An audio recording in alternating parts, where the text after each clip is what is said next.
Olá, meu nome é Calixto de Inhamuns. Eu estou aqui atendendo a um pedido da Companhia Fábrica e do Roberto Rosa para conversar com vocês sobre teatro de rua.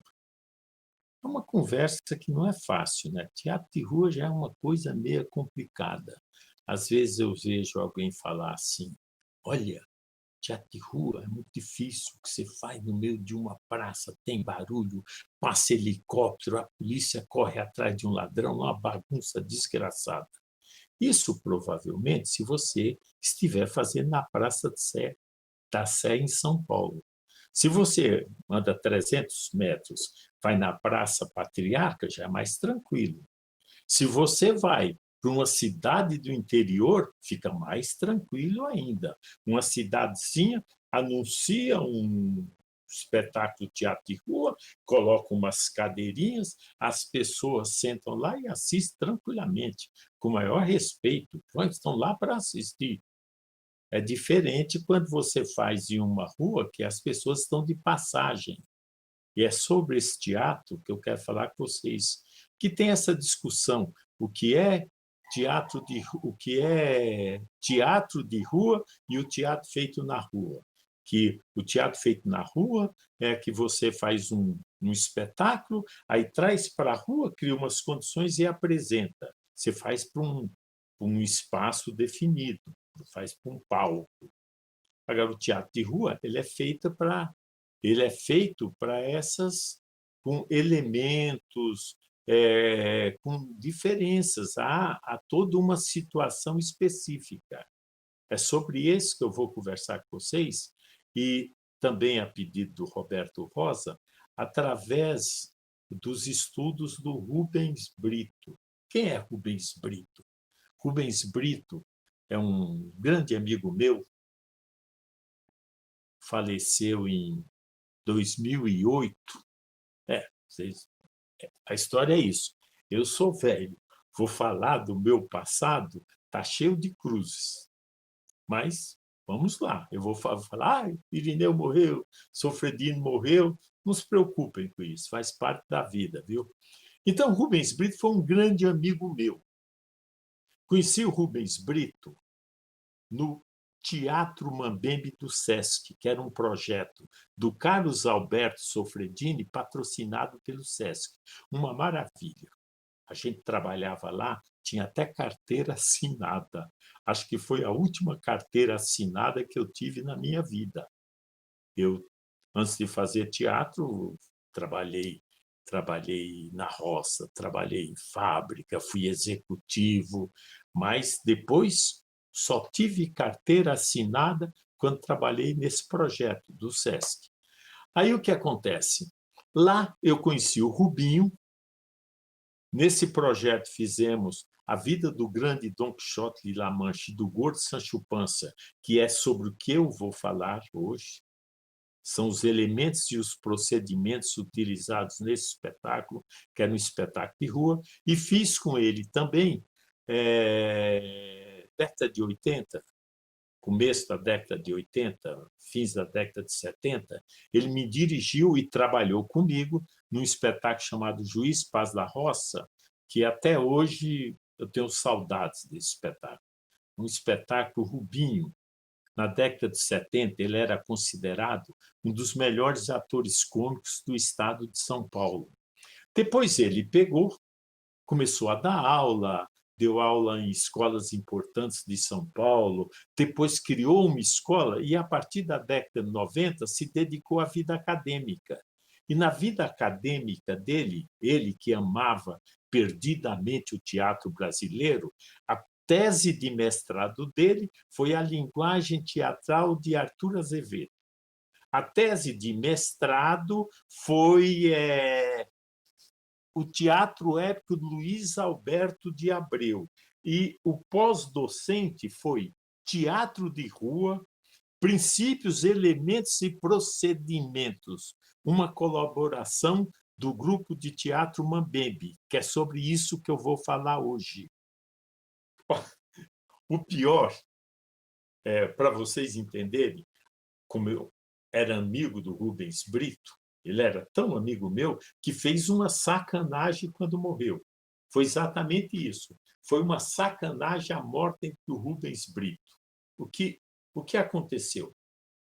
A gente, juntos em 3 projetos, a gente estava escrevendo o livro do Grupo Mambembe, ele e o Douglas Salgado escreviam, e eu era uma espécie de coordenador, eu tomava assim conta do projeto, né? Estávamos também juntos no Teatro Nacional do Meio do Mundo, em Macapá, Amapá, nós éramos curadores. E o terceiro projeto foi o mais difícil, foi o que mais me complicou, foi o Malas Artes. Era um projeto calcado em cima do Dom Quixote, atualizando para os dias de hoje, no núcleo de teatro de rua e circo do Núcleo Pavanelli. Núcleo Pavanelli de teatro de rua e circo. Eu era dramaturgo e ele diretor. O que acontece? O Rubens morre. Vixe, e agora? O pessoal falou, dirige você, que eu também sou diretor, tinha dirigido já vários espetáculos para a rua, inclusive. Eu falei, não, gente, dramaturgo, eu podia colocar um diretor. Aí eu fui atrás, falei com Márcio Aurélio, que eu adoro como diretor, Márcio Aurélio, um querido, ele não podia. Eu fui falar com o Edinaldo Freire, outro grande amigo meu, também acostumado com o mundo da comédia, com o mundo do teatro popular, da cultura popular, e fui lá atrás do Edinaldo, expliquei tudo. Falei, não, Edinaldo, é um projeto em cima do teatro quântico. Ele falou, quântico? Eu falei, teatro quântico. E ele, quântico riso, ó, quântica alegria. Eu falei, não vai dar certo. Aí, na verdade, o Edinaldo tinha compromisso também. Mas como ele não perde tempo com a piada, eu também vou fazer piada com ele, né? E eu assumi a direção desse espetáculo. Agora que eu vou falar do projeto Mambembe, no desenvolvimento eu vou citando também o Pedro Malazares. O projeto Mambembe. Eu e o Rubinho, como já falei, a gente se encontrou no Teatro Mambembe do SESC, que era um projeto financiado pelo SESC, como já falei, né, que tinha alguns objetivos nobres, como dignificar o teatro popular, estimular e incentivar a formação de grupos no meio dos comerciários, valorizar os grupos que se formavam espontaneamente nas cidades do interior, nos bairros da periferia. E tinha um item que era muito engraçado, caracterizar e mostrar como as montagens do Teatro Mambembe eram possíveis para qualquer grupo, a baixo custo e tudo. Isto, gente, não deve ser feito com artista no meio, porque a Glaucia Rocha, que controlava o SESC, que era responsável por nós, junto com Sofredini, Carlos Alberto Sofredini, o criador e diretor do projeto, eram sonhadores, né? Então, a coisa começou a pegar uma forma assim. Eu sei que aquilo que era para ser algo simples, terminou de um tamanho que, para transportar, precisava 2 caminhões. Tinha quase um circo para você montar. Tinha 18 pessoas em cena. Tinha 18 pessoas. Era um espetáculo grande. Era um espetáculo muito... E foi um espetáculo muito bonito. Eram 18 pessoas envolvidas. A gente tinha um sistema que hoje se chama colaborativo, que todo mundo participava do trabalho, todo mundo tinha uma função específica, foram formados comissões de cenário, comissões de figurino, todo mundo se envolvia com o projeto. Todo mundo. Era um trabalho assim prazeroso para se fazer. E era um grupo muito talentoso. E todo esse talento, né, e todo esse talento dava nisso, era uma criatividade que Deus me livre. E a gente começou a estudar para fazer esse espetáculo. A gente fizemos pesquisa, fomos para circo, lemos sobre teatro de revista, fomos procurar antigos artistas do teatro de revista, de circo, nós pesquisamos, nós trabalhamos para fazer um teatro popular, para apresentar em praça pública. Olha, eu acho o seguinte, é um pouco que eu vou falar também de teatro, eu acho que atualmente a gente tá, tá com pouco empenho no que a gente anda fazendo, sabe? É tudo meio no jeito, sabe? Eu sou daquelas pessoas antigas que mergulham no trabalho, entendeu? Eu não sei fazer um jeitinho. Então, o teatro agora é tudo no jeitinho. As pessoas, eu brigo com as pessoas sobre comigo, que eu acho que é tudo muito no jeitinho. Não, tá bom assim. Não, tá legal, imagina. Para quem é bacalhau, basta, sabe? Essas coisas assim. O espetáculo, a vida do grande Dom Quixote de La Mancha e do gordo Sancho Panza. O espetáculo que a gente montou no projeto Teatro Mambembe do Sesc foi a vida do grande Dom Quixote de La Mancha e do gordo Sancho Panza. A gente foi uma novidade, né? A gente, com muitos cuidados, depois vou falar dessas dificuldades, a gente começou os ensaios em março de 1976, fizemos uma estreia em outubro, num galpão aqui no Sesc Pompeia, estava em construção ainda, né? Em dezembro, estreamos na Praça da República, fizemos várias apresentações lá. Aí depois nós viajamos para o interior, fizemos na cidade de Santos. Nós temos um espetáculo na Ponta da Praia que a gente teve 4.000 pessoas assistindo, o espetáculo feito voltado para o mar. Tivemos também num, num sistema habitacional lá de Santos, lá, foi terrível. As pessoas falavam, gritavam, as crianças, foi uma coisa, várias experiências. E temos assim, fizemos o ABC, né? Temos uma apresentação na General Motors de São Caetano, tinha mais de 5.000 pessoas assistindo. Foi uma coisa assim, para nós, foi uma surpresa, foi uma coisa tão agradável. Era difícil para montar, quem montava eram os atores, a gente subia, descia, era complicado. Mas foi um sucesso assim, e de forma estranha, em 77, o Sesc suspendeu o projeto. Suspendeu o projeto, né? Mas a gente continuou, formamos o Grupo Teatro Mambembe. Mas vamos falar agora sobre a montagem desse espetáculo. Que foi esse sucesso que nós montamos? A montagem do espetáculo.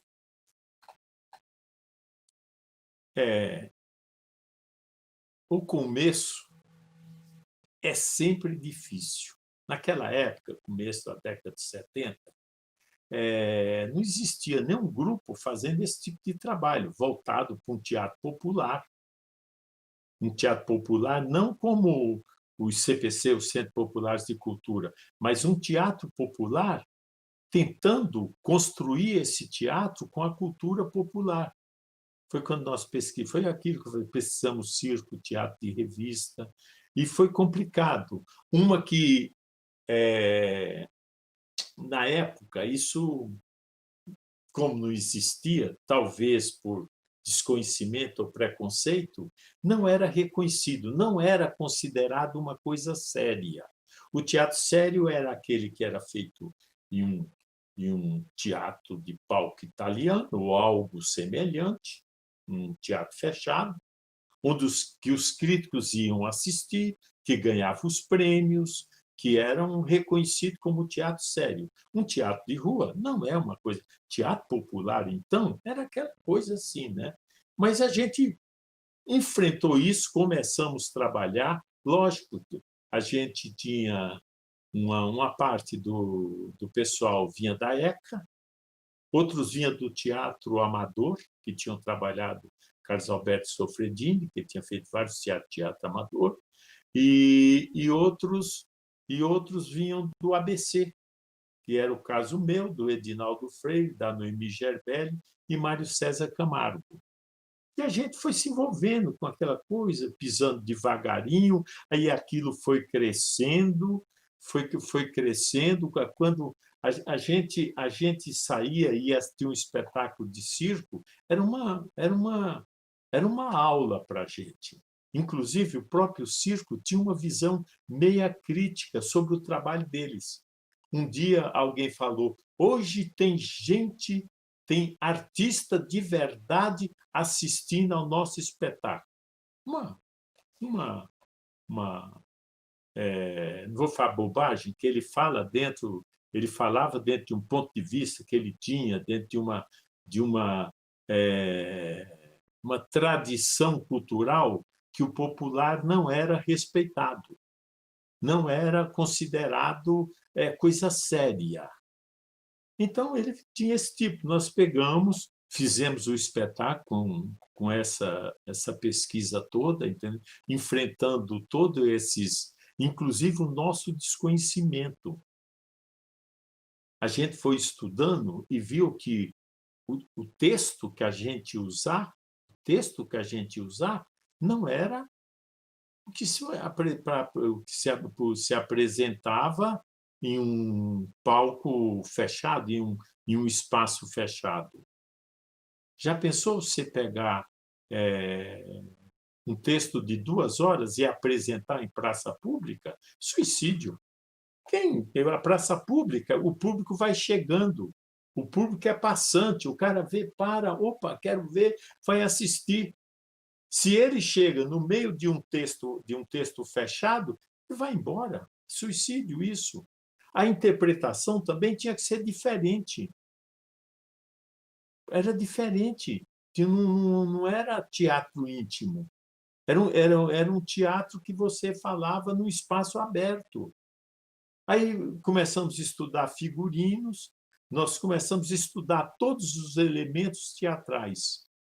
E agora vou conversar com vocês sobre os elementos teatrais, sobre cada aspecto de um espetáculo de teatro, começando pela dramaturgia.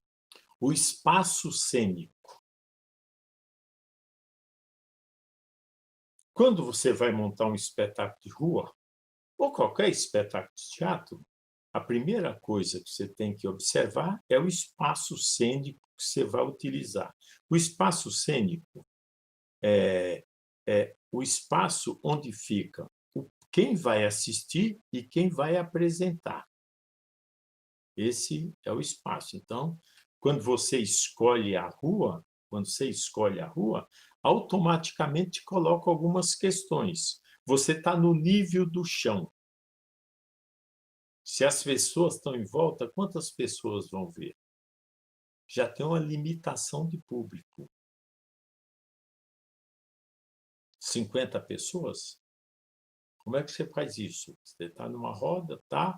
Agora, quais as soluções que se encontra para isso? Tem várias soluções. A mais óbvia é você levantar o ator, levantar a ação. Então, se você levanta 50 centímetros, por exemplo, você aumenta para 100 pessoas que podem assistir o espetáculo. 1 metro vai para tanto. 2 metros você pode pôr 4.000 pessoas assistindo. Então, primeiro, levantar o ator. Tem gente que é praticável. Outro recurso que se usa muito no teatro de rua é a perna de pau. Eu fiz espetáculos no Malas Artes, vários atores andavam de perna de pau. Você automaticamente levanta o ator. Isso facilita a projeção de voz, facilita tudo. Outra coisa também é você levantar o público. Você tem vários teatros que são esse teatro romano, o elisabetano, você encontra na rua, em praças, que tem uma arquibancada e você entra na frente e apresenta, ou coloca uma arquibancada para o público. São soluções. Agora, o que mais caracteriza esse espaço? Ele é um espaço relativo, não é um espaço absoluto. Aqui começam a entrar as coisas do Rubinho. Que o Rubinho, na pesquisa dele, ele definiu o espaço absoluto. Qual é o espaço absoluto? É, por exemplo, o espaço de um palco italiano. É onde todo mundo que está assistindo vê a mesma coisa. Um ator entrou pela esquerda, aqui pela direita de quem olha. Todo mundo viu que o ator entrou pela direita de quem está assistindo. É, não, é absoluto. Agora, a rua é um espaço relativo. O que é espaço relativo? Nem todos, o ator é visto de diferentes formas. Por exemplo, se você está num espaço, tem gente ao lado, tem gente na frente, o ator entrou, quem está na frente, ele está andando para frente. Quem está à direita de quem está olhando, quando ele entra, ele andou para a direita. Quando ele entra na esquerda de quem está olhando, se tem alguém aqui nesta esquerda, vê ele andando para a esquerda. Então, é relativo. Não é um espaço absoluto. Você tem que ter isso. Quando você coloca numa roda teatro de rua, você está representando, para quem está atrás de você, os três lados. É totalmente relativo. Isto vai condicionar as soluções do seu espetáculo. O primeiro elemento que você tem que pensar quando vai para um teatro de rua é a dramaturgia. A dramaturgia.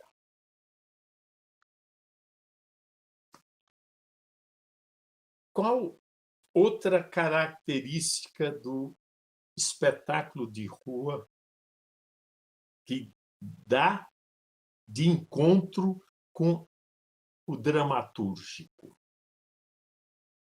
É o que eu falei antes. Se você está apresentando no teatro de rua, está apresentando na rua, além de toda essa relatividade, tem um público passando.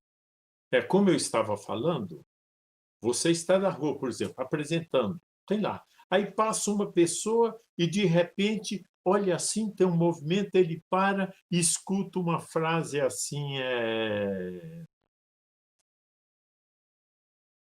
entre o chamis não tem pré-brécula. Qualquer coisa assim, entre o chamis não tem pré-brécula. Ele para, opa, o que é isso? Vai ver o que é a curiosidade dele, ele para.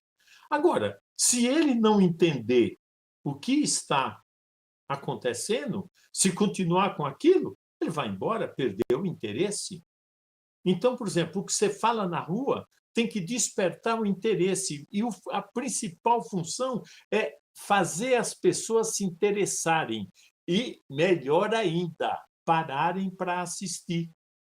O Rubens Brito, né, ele fez um trabalho em cima da teoria da comunicação. Nós vamos colocar agora um gráfico, está aí colocado esse gráfico, e eu vou tentar explicar para vocês. Preste atenção, você tem na parte de cima um F de fonte, um C de canal e um R de receptor. É uma fonte que está mandando uma mensagem através do canal e alguém está recebendo essa mensagem. Essa mensagem você quer provocar mudanças comportamentais, mudanças culturais. O que precisa ter? Precisa ter um ponto de encontro entre o emissor e o receptor. Então, na parte de baixo, nessas duas bolinhas, nós temos referência de repertório da fonte e repertório do receptor. O texto que você está falando na praça tem que ter um ponto de tangência com o repertório do receptor. é o encontro de dois repertórios. É um pouco, se você pega, é a teoria do Paulo Freire. Você tem que chegar numa comunidade, descobrir as palavras que você pode entrar em contato através que você vai passar o que você pensa, porque o que acontece? Se você tem, se a mensagem da fonte é em grego, o receptor não vai entender nada. Vai ser uma bobagem. É totalmente inútil. Ele vai embora. Não vai adiantar nada. Agora, faz de conta que a mensagem da fonte é perfeitamente conhecida, não tem novidade nenhuma para o receptor. Tudo, ele está vendo ali, ele já conhece tudo, já ouviu tudo aquilo lá, não tem validade nenhuma. Não tem validade nenhuma, bobagem. Ele não vai aprender nada. Se até agora o cara não aprendeu, vai aprender agora. Então, voltando para nós aqui, essa essa tangência da sua mensagem com o público é o grande segredo do texto de um texto para o teatro de rua e de um texto em que você visa uma transformação cultural. Você visa despertar o interesse da pessoa. Porque com essa tangência, e a estética sempre é um encontro sempre é um encontro com tangência, o que acontece é que faz o cara começar a entender, porque ele já tem um repertório, ele já bate com aquele repertório, que ele vai aprender, é uma coisa nova que ele vai aprendendo, que vai entrando na cabeça dele, e é como diz o Paulo Freire, além de ensinar você, ator do teatro de rua aprende. Então, o texto tem que ter essa ligação. Quanto mais próximo, quanto mais próximo o que você está falando da pessoa, melhor para ela entender. Mas você não pode falar o que ela fala, que você está trazendo poucas novidades para ela.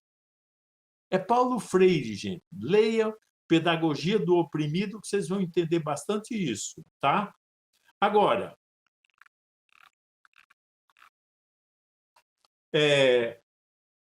pegando agora a questão do que eu chamo da redundância. O que acontece? Às vezes você está contando uma história. Você está contando uma história. Você tem outros recursos para manter. Primeiro, o seguinte, por exemplo, tem uma coisa chamada redundância. Na novela, por exemplo, eu escrevi novela, sei perfeitamente como é isso. A novela, como teatro de rua, tem gente que começa a assistir depois do capítulo 40, tem uns que vão assistir lá para o capítulo 80, outros quase no fim da novela. E você entrou, você tem que segurar. Você tem que ter público, tem que dar ibope, então você tem que segurar o cara. Aí você cria umas redundâncias. Você está sempre repetindo, sempre dando uma informação de algo que já passou. É uma informação épica do passado. Aí, de repente, você está lá, uma cena da novela, põe umas duas senhoras conversando, falando, ai, lembra quando morreu o capitão Zebedeu, que tristeza, morreu Zebedeu. Você viu, é ruim aquele homem que matou. Nossa, e esse homem está solto até hoje. Pronto, você deu uma informação para quem está entendendo que aquele personagem que elas estão falando matou o Zebedeu e você vai dando informação. No Dom Quixote, no texto do Dom Quixote, a gente teve uma facilidade muito grande, porque você está trabalhando com um mito, você está trabalhando com algo lendário que está no imaginário popular. Quem nunca viu falar de Dom Quixote e Sancho Panza?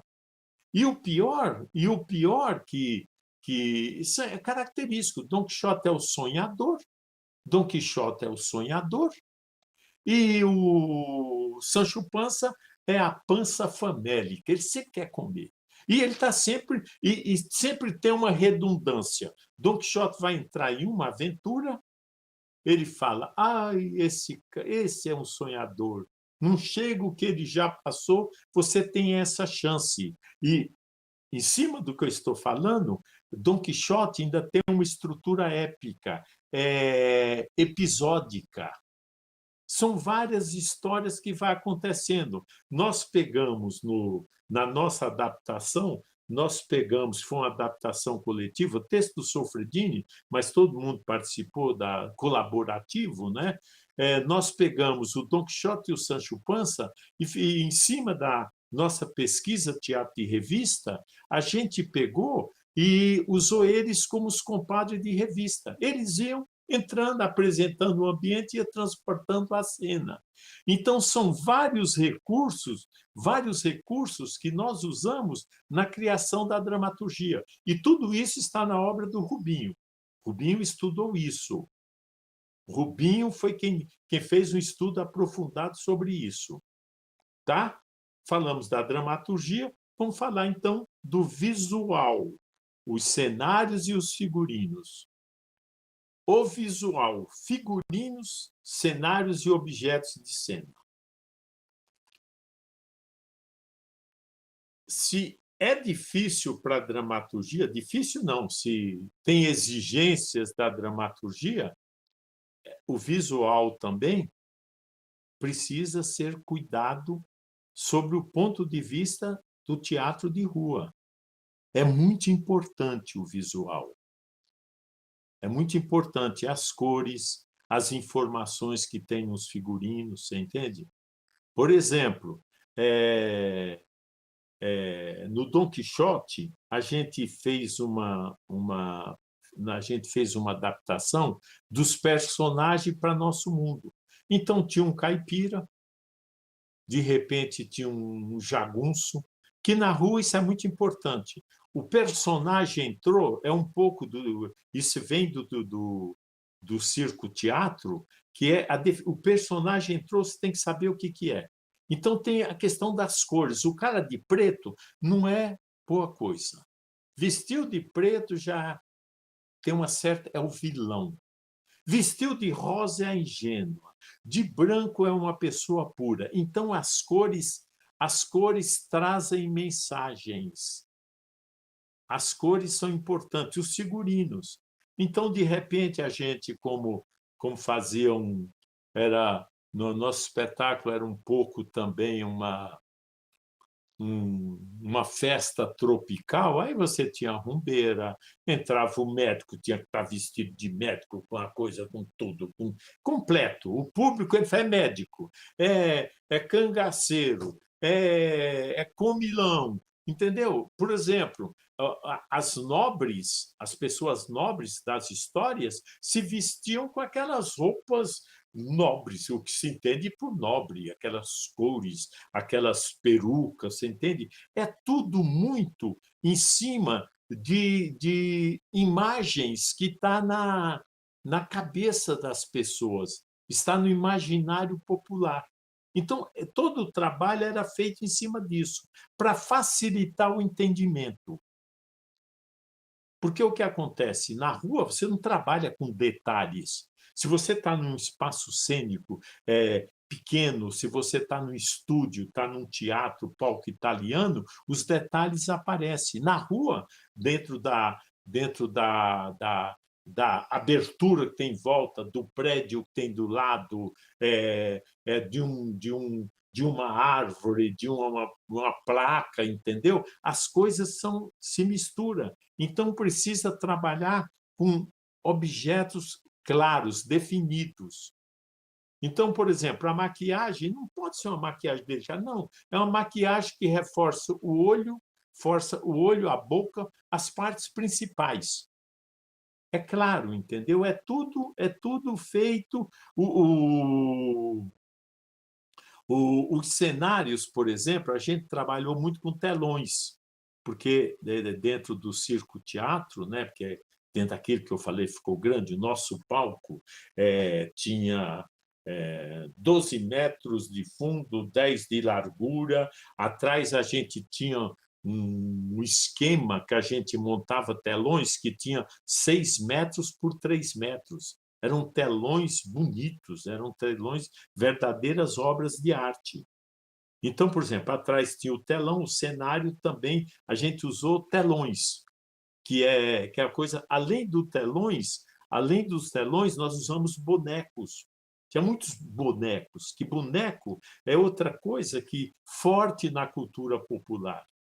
E a gente, dentro desse palco, tinha 2 metros de altura, saía um boneco, saía leões, saía tudo, tinha boneco, mamãe, tinha tudo. A gente utilizou tudo que tem dentro, que havia dentro do repertório da cultura popular.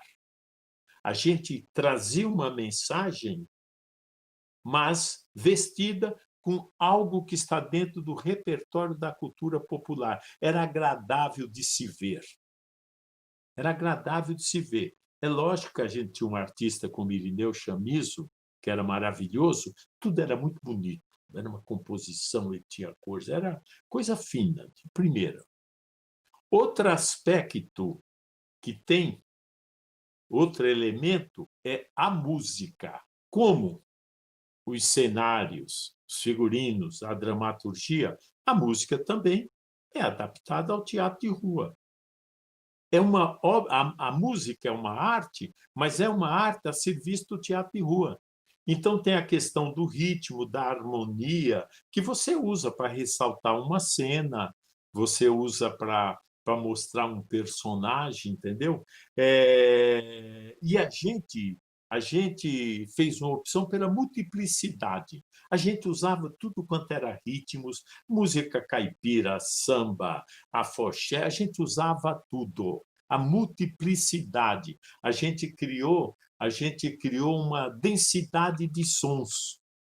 É, é, e ela era utilizada para quê? Porque não, no teatro, por exemplo, a música, você usa para abrir o espetáculo. Então, para abrir o espetáculo, tal, todo mundo dançava, tinha dança também, né? Todo mundo dançava. Agora, a dança era muito engraçado, né? Porque tinha uns duro, que era, por exemplo, eu, Edinaldo, o Julinho e o Douglas Salgado, a gente era ruim para dançar. O Sofredemia fazia, e nada, não dava nada. Então, o que acontece? A gente fazia uma composição. Lá no fundo do palco, encostado nos telões, que a gente aproveitava para abrir para o espetáculo, tudo correndo lá na frente, o pessoal levantava um pé, levantava outro para cá, e a gente ficava lá atrás. Bababibu, bababibu, e dando passo para cá e para lá. Aí, de repente, o sofredinho lá da frente olhava feio assim, a gente sabia que estava errado. Aí, imediatamente, um olhava para o outro, via que o passo estava errado, adaptava o passo no outro, o outro adaptava para você e continuava errado. O Edinaldo estava errado. Eu acertei com ele, ele estava errado, acertou comigo, estava errado. Era um horror, mas a gente ficava lá. A gente ficava lá rindo, que é importante, assim, você está rindo, bababibu. Então, por exemplo, para abrir o espetáculo, para encerrar um quadro, são várias as funções, apresentar personagem, dar comicidade à cena, de repente faz um fundo cômico, sustentar mutações de cena, vai mudar a cena entre uma música, você entende? Sustentar a dança, você entende? São várias coisas que a música faz. Agora, você usa também sempre esquecendo da tangência dos repertórios. Tangência do repertório, de repente você colocar a nona sinfonia está no imaginário popular. Eles podem até não saber identificar a nona sinfonia, mas põe a nona sinfonia, não é para simplificar, não é para mais simples. Coloca uma música caipira, coloca a música caipira, mas não tenha pejo de usar outros tipos de música. O importante é que bata com o repertório do público. É o velho problema. Você, em teatro, o fundamental, o principal, o vértice principal é o público. A gente faz teatro para o público. Atualmente, nós estamos fazendo teatro e não tem público. Aí a gente fica pedindo verba, implorando um dinheirinho aqui, um dinheirinho lá, e não contamos mais com o nosso principal patrocinador, que é o público. É as pessoas que pagavam dinheirinho para assistir você. Isto a gente tem que recuperar. Não abandonar o dinheirinho que a gente recebe público, que é dever deles também. Ajudar a cultura, dever deles. Mas nós precisamos ter independência. Independência nós vamos ter no dia que o público nos adotar. Então, tudo isso que eu estou falando, teatro de rua, tem que pensar em outro teatro. E agora eu vou entrar para falar da interpretação. A interpretação é o fundamental no teatro de rua. A interpretação. No teatro de rua, o fundamental, o principal é o ator. É o ator que está lá olhando para o público, está na cara do público, falando com o público. É ele que o público vê. Está lá o ator. É ele o comunicador. A interpretação no teatro de rua é fundamental. O ator é o principal. Por exemplo, se você pegar, eu falei assim de você fazer um texto que você já conhece. Qual a vantagem? Mas tem um dado, por exemplo, vou dar um exemplo. Você pega, vamos fazer de conta que todo mundo, como brasileiro, conhece o Diletante do Martins Pena. Como provavelmente dizem que o inglês conhece o Otelo, entendeu? Vamos fazer que no Brasil todo mundo conhece o Diletante. Vamos fazer o Diletante na praça pública. Para quê? Todo mundo já conhece. E daí? O público vai no teatro para ouvir e ver uma história e ver a performance de um ator. Ele quer saber como é que aquele ator vai fazer aquele papel. Então, de repente, o diletante do texto Diletante do Martins Pena são várias montagens que saem, são vários espetáculos. É o ator em cena, é a encenação. Vou falar do encenador depois, nem tinha pensado falar do encenador, que eu achei eles meio chatos, né? Mas vou falar deles depois. Mas vamos falar do ator. É o ator, o trabalho do ator. O Rubinho, por exemplo, fez o Diletante. Era lindo o trabalho dele. No Juiz Paz da Roça, ele fazia o Juiz Paz da Roça, sempre barrigudão, sempre gordão, assim. Era delicioso o trabalho dele. Rubinho era magrinho. É que ele adorava pôr uma pança. Desde o Sancho Pança, eu acho que ele pegou mania. Todo espetáculo ele colocava uma pança. Era lindo o trabalho dele. O Juiz Paz da Roça, que eu já falei que nós montamos, era lindo. Era um trabalho de ator maravilhoso. É ímpar o trabalho de cada ator. Agora, além desta importância que tem o ator no teatro, que o teatro é definido como o ator, o público e um mito, a história. Essa é a essência do teatro. O ator, o mito e o público. O público são esses três. Então, o ator é fundamental. O teatro de rua, então, é ele quem vê uma pessoa passando lá e fala: opa, peraí, quero falar com você e tal. Opa, então não fala nada, pensa. Aquela pessoa parou, eu tenho que segurar aquela pessoa, ele capricha, faz uma coisa bem caprichadinha, assim. Cada pessoa que fica para assistir o espetáculo é uma moedinha no chapéu.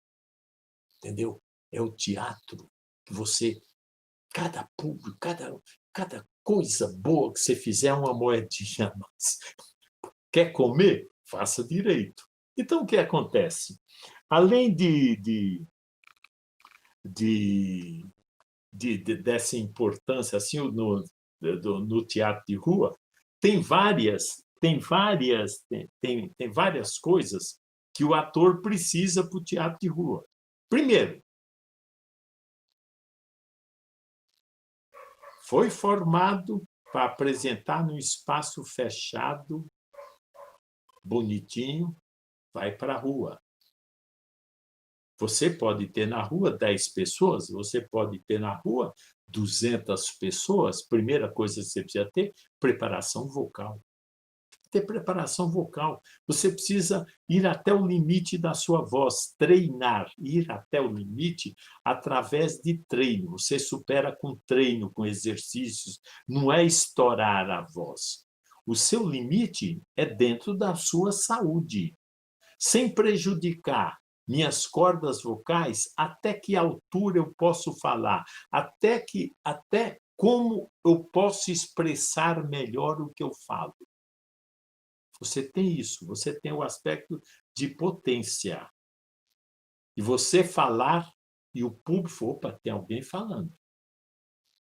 Segundo, você tem o aspecto é, é, da dificuldade de entendimento. Se você está no espaço aberto, a palavra voa, a palavra tem uma certa redundância. Você tem que articular melhor a palavra. Você tem que falar de uma forma mais articulada.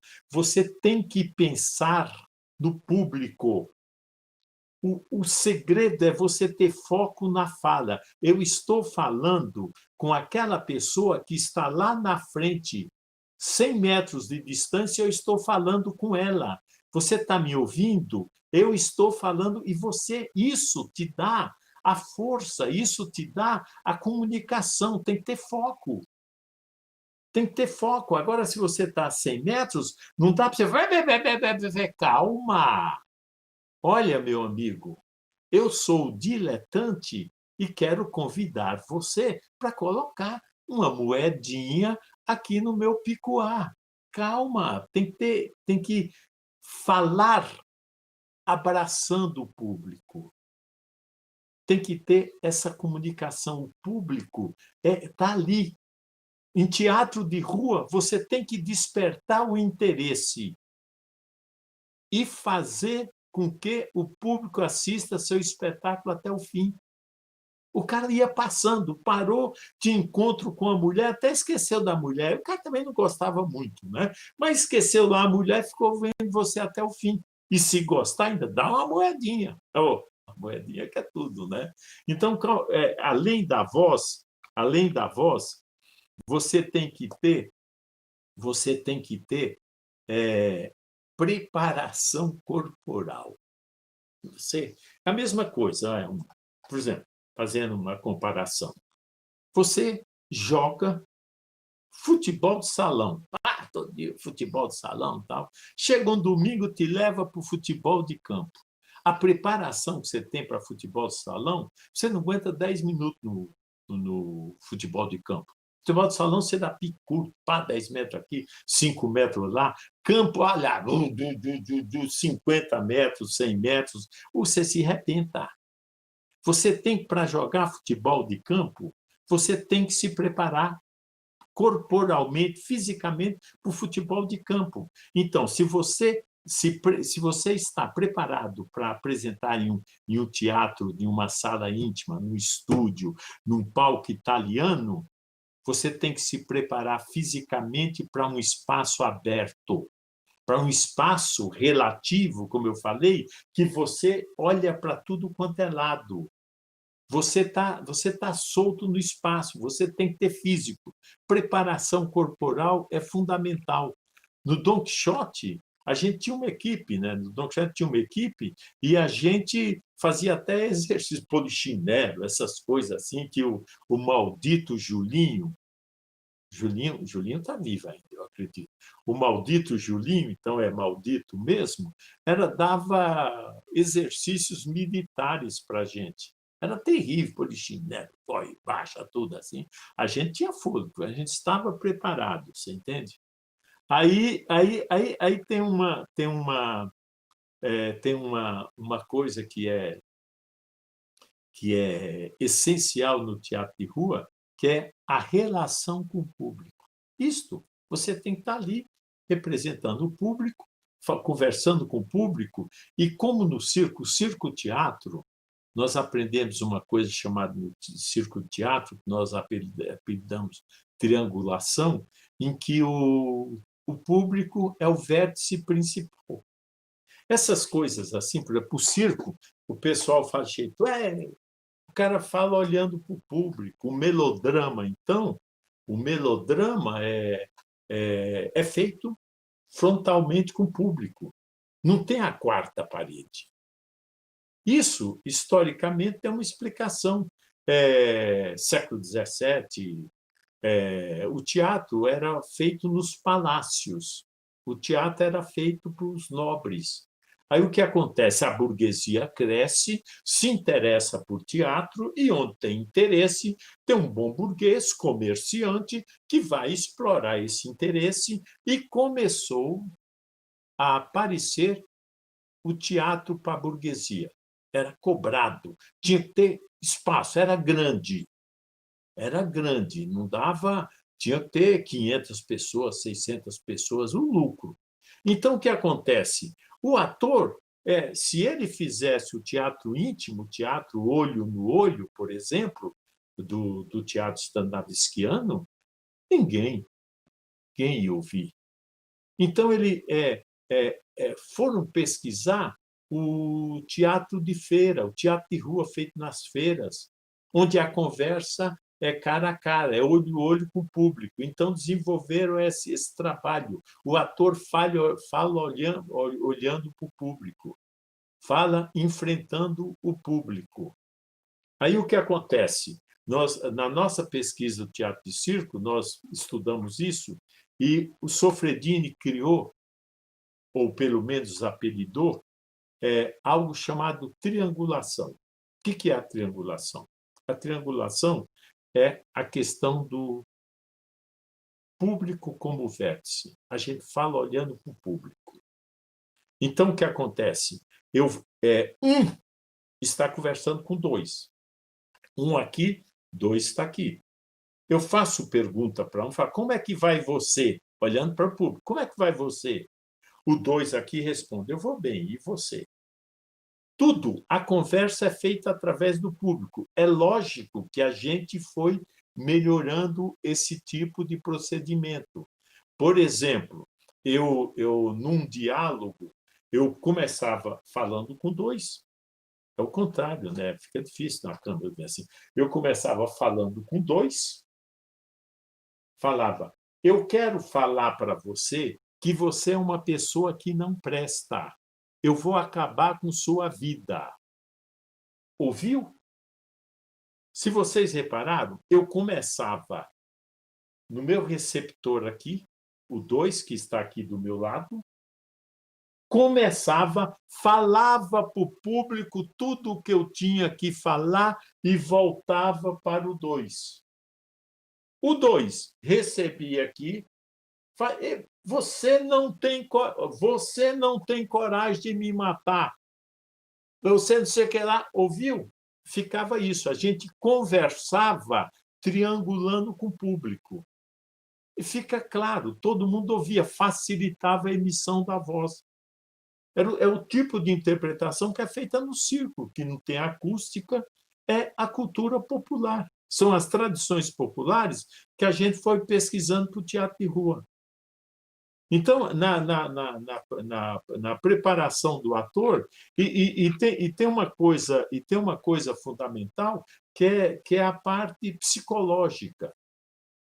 Na rua, você tem que ter tranquilidade e agilidade. Tranquilidade, agilidade e cabeça ágil e tranquila. Você tem que responder ao que está acontecendo, você está atento.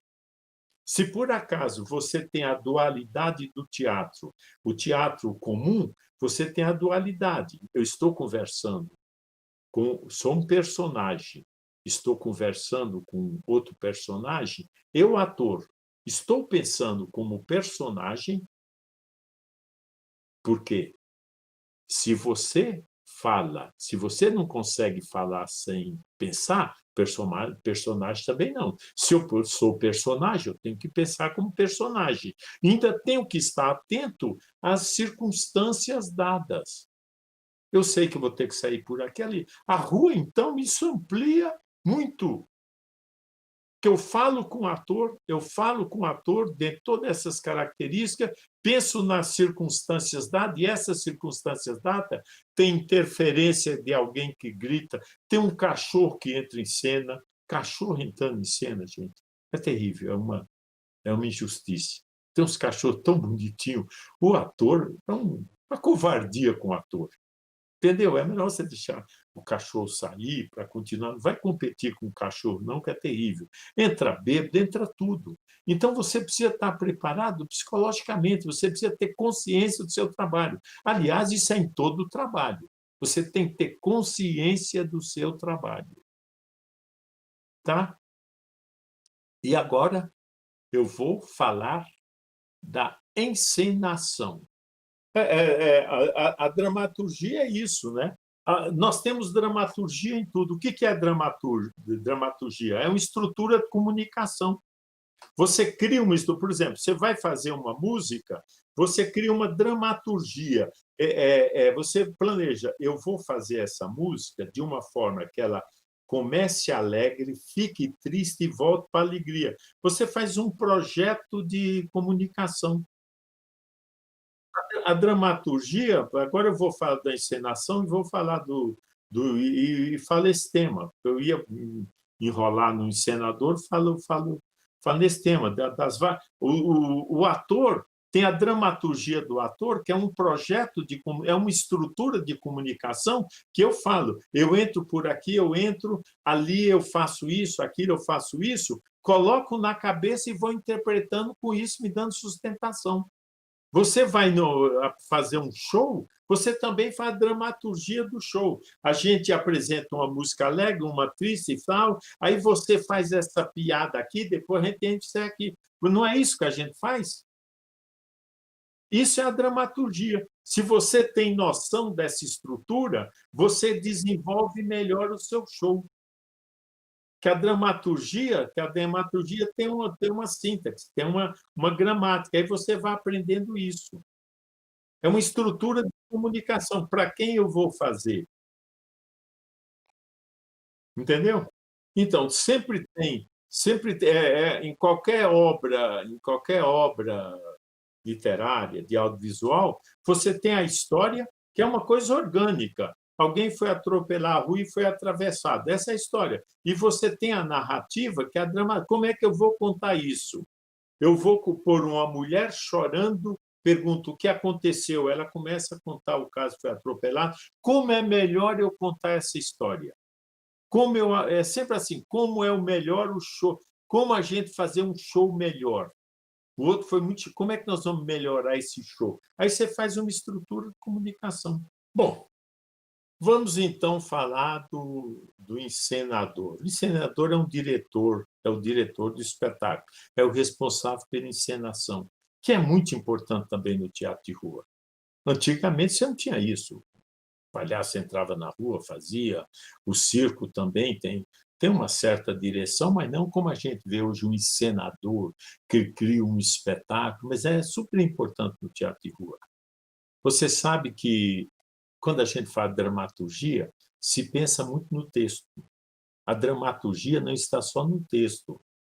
Dramaturgia é uma estrutura de comunicação que você cria para falar determinada coisa. Por exemplo, você tem uma história para contar.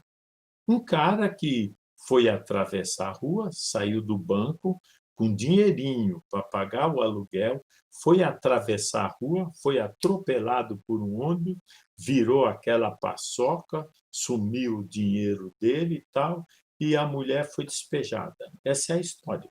Isso é orgânico, princípio, meio e fim. Aí, o que é a dramaturgia?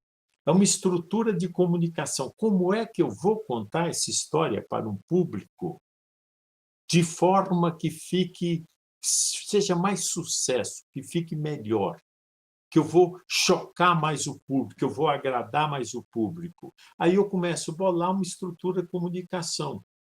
Eu faço o quê? Eu vou começar com a mulher chorando. Cinema. Abre a câmera, a mulher está chorando. Chora, chora. Alguém fala, isso acontece. Ela fala, mas como acontecer que meu marido ser atropelado? Eu corto e mostro. Aí eu vou fazendo uma estrutura de comunicação. Por exemplo, o ator do teatro de rua, ele tem uma dramaturgia, a dramaturgia da interpretação. Ele, antes de entrar em cena, ele planeja ele planeja, isso é desde Stanislavski, ele planeja como ele vai fazer em cena, ele faz um, um planejamento, ele faz uma dramaturgia, uma estrutura de comunicação. Eu entro na esquerda, esquerda, eu mostro a esquerda aqui, aparece para vocês a direita, mas não tem importância. É culpa da tela, não é minha, não. Depois eu falo isso com uma pessoa, dou 3 passos, ele tem exatamente uma marcação, ele tem todo um sistema, ele tem toda uma, chama-se dramaturgia, um sistema, uma estrutura de comunicação que ele vai utilizar. Na rua, então, isso você ainda tem a surpresa de alguém que fala, do bêbado que aparece, você entende? De uma criança que começa a chorar, de alguém que reclama, tudo isso você tem que ter essa. E essa rede de proteção, essa estrutura de dramaturgia, é que faz dar segurança para você. É uma rede de proteção. Agora, o encenador do teatro de rua, ele vê tudo isso, ele tem uma equação, ele tem um espaço que vai ter 100 pessoas, como é que eu vou resolver isso? Eu vou levantar o ator principal eu coloco em cima de uma plataforma, eu coloco outra com a perna de pau, eu coloco outro com a perna de pau, eu vou fazer, agora eu entro no teatro quântico do Rubinho, que não foi uma coisa que eu aportei, porque eu acho que é uma aula, 2 aulas para explicar tudo isso, mas a ideia de quantos, de você recebe em pedaços a comunicação. Então, o que acontece? Eu vou brincar com o público. Eu faço um ator falar algo lá, faço outro ator, vou brincar, vou dividir o espaço. No Pedro Malas Artes, a gente fazia em vários espaços. E quando você cria uma convenção que o público entende, o público segue. Então, tinha uma cena central com Malas Artes, ele terminava, já praticamente anunciava num canto, alguém começava uma cena, o público automaticamente ia para lá, em outro lugar, outro vinha, então o público ia se dividindo. Não via todos os espetáculos, via pedaços, pedaços que depois ele ia juntando. Então, isso é um pouco a ideia quântica do Rubens Brito, que isso é uma coisa muito de encenação, e como você planeja isso, como você brinca com isso. É muito engraçado que um dos últimos espetáculos do Núcleo Pavanelli, que eu não dirigi, eu escrevi o texto, que o Marcos Pavanelli dirigiu, e tinha o Lucas Branca, um puta ator, coisa, e tinha essa ideia. Mas o ator, ele adora uma roda, ele adora um palco. Então, o que acontece? Terminava a cena aqui, o público estava aqui, em vez do Lucas começar no lugar dele e atrair o público e fazer o público se movimentar, que era um espetáculo movimentado, ele corria por meio do público. Eu falava, não, não, Lucas, fica no seu lugar, fica lá, porque essa atração é um treino para o ator. O encenador tem que treinar o ator para isso. É um encenador que cria, que resolve como eu vou utilizar as cores, como é que eu vou utilizar, como é que eu vou fazer meu espetáculo atraente, que desperta o interesse. Teatro de rua é sempre isso, despertar o interesse e, melhor, fazer com que o público fique assistindo ao meu espetáculo. Então, são várias condicionantes que o teatro de rua obriga o grupo a trabalhar. É lógico que eu já estou saindo um pouco do que foi o Espaço Mambembe, que a gente usava o palco elisabetano, tinha gente de lado, gente de frente, você entende? A gente não tinha um círculo, a gente tinha todas as condições. Isto nos possibilitou fazer para 5.000 pessoas, e você vê que eu era o apresentador, eu sabia que as pessoas estavam vindo. Eu entrava, senhoras e senhores, e sentia que o público estava ouvindo. Você sente. Fica aqui no seu corpo, você escuta as pessoas te escutando. Na praia do Gonzaga, 4.000 pessoas, o mar lá atrás, eu via que as pessoas estavam. E você vê que a pessoa está olhando, está interessada, não tem movimento. Você vê a pessoa rir, você vê a pessoa comentar, entendeu? Isso é treino. Cada vez mais eu acho que nós estamos agora com meus choros tradicionais para encerrar. A gente tem que cuidar mais do nosso fazer teatral. A gente tem que dominar as nossas técnicas, os nossos instrumentos. Se você vai tocar uma música em cena, você já é músico, já entende. Vai tocar uma música, ensaie essa música. Para você pegar o violão, tocar sem ficar olhando para as cordas. Treina, cara, treina e fica cantando. Aí eu vou no teatro e está o cara assim. Não, não. A gente tem que treinar. A gente tem que dominar o nosso equipamento. Teatro de rua é isso. Então, vocês que estão começando no teatro de rua e para os que você faz teatro de rua, o meu conselho é esse: treinem o seu fazer. Treine seu corpo, seus objetos, treinem tudo que vocês vão utilizar. Leiam, estudem, você entende? Preste atenção nas pessoas. São coisas simples. É baba, tá? Um abraço para vocês.